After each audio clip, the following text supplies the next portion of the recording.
Hi, what's going on guys? It's Almond. Welcome back to another Wizard101 video. In today's video, we're going to be going over Freddie Kroaker. I know, like I said in my previous videos, I've already went over this boss before, but I wanted to make a video on just specifically him instead of having it all collided in one.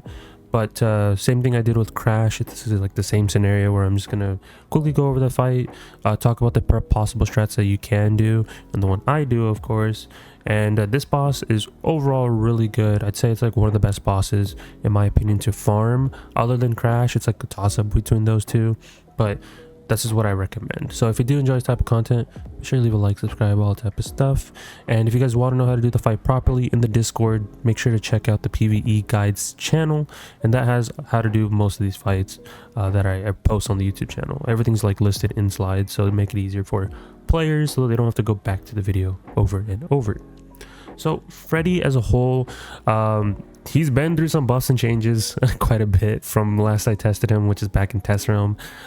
Things have definitely been changed. Went from 1 mob, 2 mobs, 3 mobs to going back to 2 mobs type thing. Cheats being changed here and there, and yeah.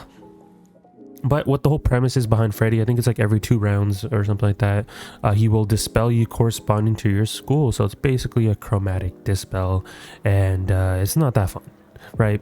But you can get around that chromatic dispel just by, you know, changing up some cards based upon players, you know, knowing when to cleanse, knowing who can cleanse and who can't, because obviously if you're Storm, you shouldn't be cleansing somebody because you have a dispel on you. So having people who have like an amulet that gives a cleanse is always good, or a pet, anything that's an item card.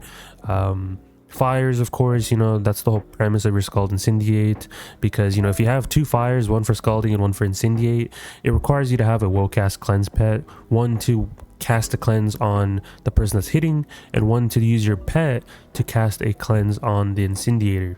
Of course, if your Incendiator is not a fire, you don't need a Will-Cast pet, but it's just only for that scenario, which I had to personally do myself because of the fact that when I do farm, I had 2 fires. I had my alt account, and then I had my main, which was doing Incendiate, and I was farming for the badges and getting the gear. So I had to do it on my fire, and that was in a pain, a little bit annoying because it's extending animation time, but it's kind of niche. So the whole premise when it comes to the 1 round strat, it's basically Scald Incendiate. I mean, it is, but you're just having a person that does mass feint, and then the second person, you just have to make sure that they're not Storm. Same thing for the mass feinter, don't make sure that they're not Death. Reason being is chromatic dispel, like I said. So if you're a Death and you use mass feint, rip, you got to dispel on you. It's not going to cast. Same thing with the Storm. If you're casting cleanse on somebody, you're a Storm. You got dispelled, buddy. So that's why you want to make sure that those 2 players are not those schools. You can, I mean, obviously if you're a Storm, go do mass feint, get the hat, whatever, and then, you know, if you're a Death, go get the amulet that gives you a cleanse. There's plenty of amulets in the bazaar that give you an amulet, or that gives an item card cleanse, so you don't have to use TC, right? Or even a pet. There's multiple ways of getting this cleanse item card. And then fire, of course, you're just doing Scald, and the last person that's doing Incendiate. But like I said, if that last person is a fire and they're doing Incendiate, make sure one of the people in slot 1 or 2 have a pet that gives Will-Cast Cleanse, so they can cast that on the last person. That's the only annoying thing, but pretty straightforward, easy strat. Now let's say and I don't have Incendiate, right? I mean, you guys should know this by now. Everything I post is almost Incendiate. But let's say you don't have it and you're like, okay, well, do you have a strat? Or like, I can't do that, right? Well, the strat's pretty straightforward. It's just basically blading up the last person. They can just go for an AoE round 2, right? You can do feints, you can do mass feints. Just make sure you're not, you know, you're ignoring the dispel, because like if you're a Death, you should not be putting feints. Instead, put Ellie traps or like Ellie blades on the Storm, right? You should be putting Ellie blades on the Storm. If not, trap something, do something else.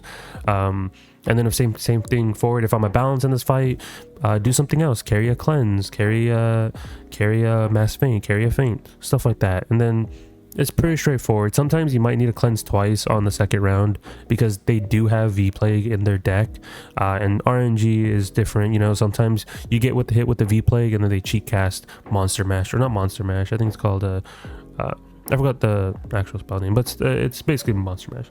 And then it'll remove the V-Plague. So Depending on RNG, if it's in your favor, it should be fine. But you can make this a 2-round with 4 people. It just requires a little bit more animation time and everything like that, and requires more cleanses, of course. But I mean, it's there, right? It's just a 2-round. You just have to deal with more animation. That's why I just prefer the Scald Incendiate strat, and it's better for farming as well, because if you do pop a benefit, like a crafting benefit, which I did, and that's why I have so much Dream Water, which I've posted a video about already. But this is how I did it. I literally just farmed it with using the Incendiate build and popped the elixir for the crafting benefit that I've been saving up, and I got so much Dream Water. It's actually absurd. So when players are complaining about the Dream Water situation, it's really not that hard. If you farm Freddy, it's pretty easy. It's easy to get the Dream Water. I'd say if you care about Dream Water so much, treat it as a priority towards the end. Don't treat it as like, oh, I need to get this now. You should be getting all your badges on every character to unlock the pity system, and then what you should do is then whatever you have left over, craft whatever's missing, and then you're good to go. Right? It's a pretty straightforward strat. I mean, but players are already complaining about the grind for Wallaroo, when in reality it's not. If I'm able to get everything within a week, it's really not that bad. And they were even thinking about nerfing the Dream Water, which good thing they didn't. So it's a really easy way. I don't think I think they did the system correct. I think it's so good. I don't think we have ever had a system like this great. I've advocated for the rematch system. The boss rematches have the same system when it comes to the pity system, and they just incorporated that into Wallaroo, and it's great, right? I think that they should keep doing this moving forward. It's a really good system. It makes players happy and not have to grind and lose their mind about the jewels, because I feel like the jewels are the main thing that players are concerned about, and that pity system saved Wallaroo 100%. Like, I think if that pity system didn't exist, I would probably be still farming for like another 2 weeks or something absurd, and I would have to clock in like 24/7 just to farm all the gear. So that's another thing to consider. But overall, Freddy is really easy. Like I said, if you have a team to do Incendiate, do Incendiate. If you can't do Incendiate and you can't do Scald, whatever, then really all you have to do is just do the non-Incendiate strat, which requires a little bit more tediousness, because you have to organize between your team who can do what blades and who can do what feints. Because if you all just do feints, you're gonna get hit with like that item card that he gives you, and it takes up so much animation, especially if like you guys do it back to back. You're gonna be in the Freddy fight for at least like 8 minutes or something like that, some absurd amount. But blades don't activate the cheat, so that's why I just prefer to do blades. Just having like 4 blades and have like 2 other people do cleanses should be good to go. You won't be an issue. And then make sure you're in a group, because if you're in a group, you get turn priority and you always get to go first. Same thing with an adventure party. If you know how to set up an adventure party, you can just choose your position and it makes everything easier, which most players should know by now. But I mean, I can probably make a video if people want me to, how to set up an adventure party. But yeah, Freddy overall really good for Dream Water. Of course he does give you the I believe the circle sockets as well, alongside of other things. So of course, overall good farm, and it's a really good Pierce Jewel farm too. I don't think I'm gonna go to the Thieves Den, I believe it's called, in Mirage, when Freddy literally gave me so much, and on top of that you can craft Pierce Jewels now. So it literally makes life easier. It really does. But overall, hopefully this video was kind of informative, and you know, you guys got a better understanding how to do the fight. Of course, I'm gonna toss this video on the gear slides, because if you guys don't know, I do have the gear slides that are listed in my Discord with all the strats of all the bosses. This will probably be the last video I do regarding the the 4 bosses that you farm, because everything's in the Discord, and I'll link these videos in the Discord as well. So it kind of should be just straightforward at that point.